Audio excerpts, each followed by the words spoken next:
To cast on your stitches, you'll actually want to create a slip knot in the work, leaving a tail that's long enough for the piece you're going to create, and then have your working yarn going off in the opposite direction. So your tail will come towards you, working yarn goes that way. And I hate having too much or too little of a tail when I'm doing my piece of work because I don't like waste, and there's nothing worse than casting them all on and then having to start over because you're a little bit too short. So a hot tip is if you're going to do, say, 20 stitches here, make your tail about 3 times the length of the piece you want to do. So that's 20 stitches, so I did 3 times. You'll make a slip stitch and then slide it onto your needle with the tail towards you, working yarn away, and tighten it up, but not too tight. You want to keep it kind of loose. It's actually pretty important when you're casting on, and this took me forever to learn. I would do it way too tight, and then it was very difficult to knit the first row of stitches, and it pinched at the bottom. It actually made it smaller at the bottom than the rest of the work. So it's really important that you learn to get your tension right here. And you can hack it by using a slightly larger needle to cast on, and that would fix it, but then you got to remember to switch back to the needle size that your project calls for. So the best thing is just to keep practicing until you get the tension right.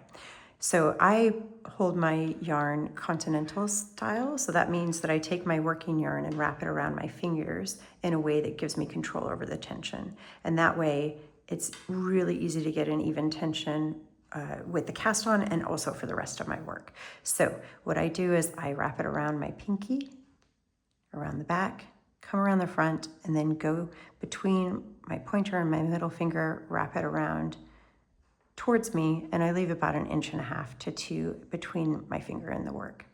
And then I've got 2 points here you can see where I can pinch and control the tension. One is there and the other is there, so I can actually loosen up and control how much tension and how much slack I'm letting out on the actual working yarn. So you'll develop a style that works well for you, but this is a great way to do it. And then for the tail end, I actually wrap it around my thumb from the inside towards me, and then I pinch it back between with my pinky.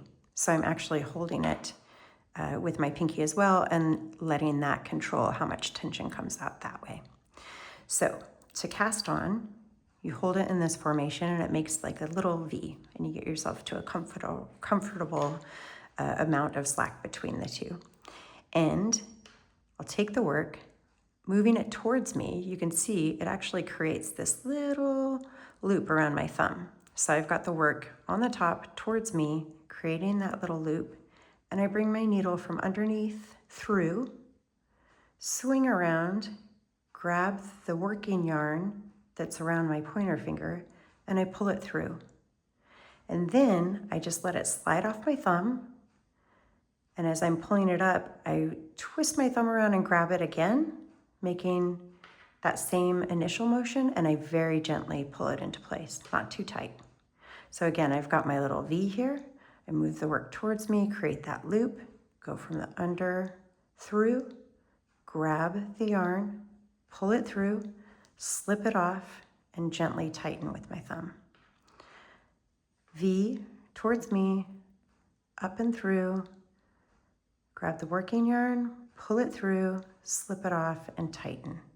And the more you do this, the better you'll get with like just making a quick, gentle motion and controlling all your movements. And it gets to where you can do it quite quickly and evenly. To show you again slowly, I'm going to readjust my tension here.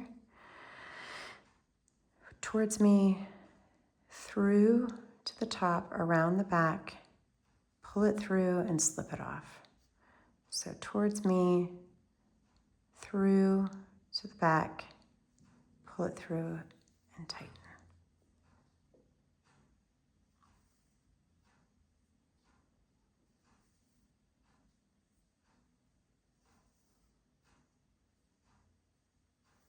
And that is how you cast on.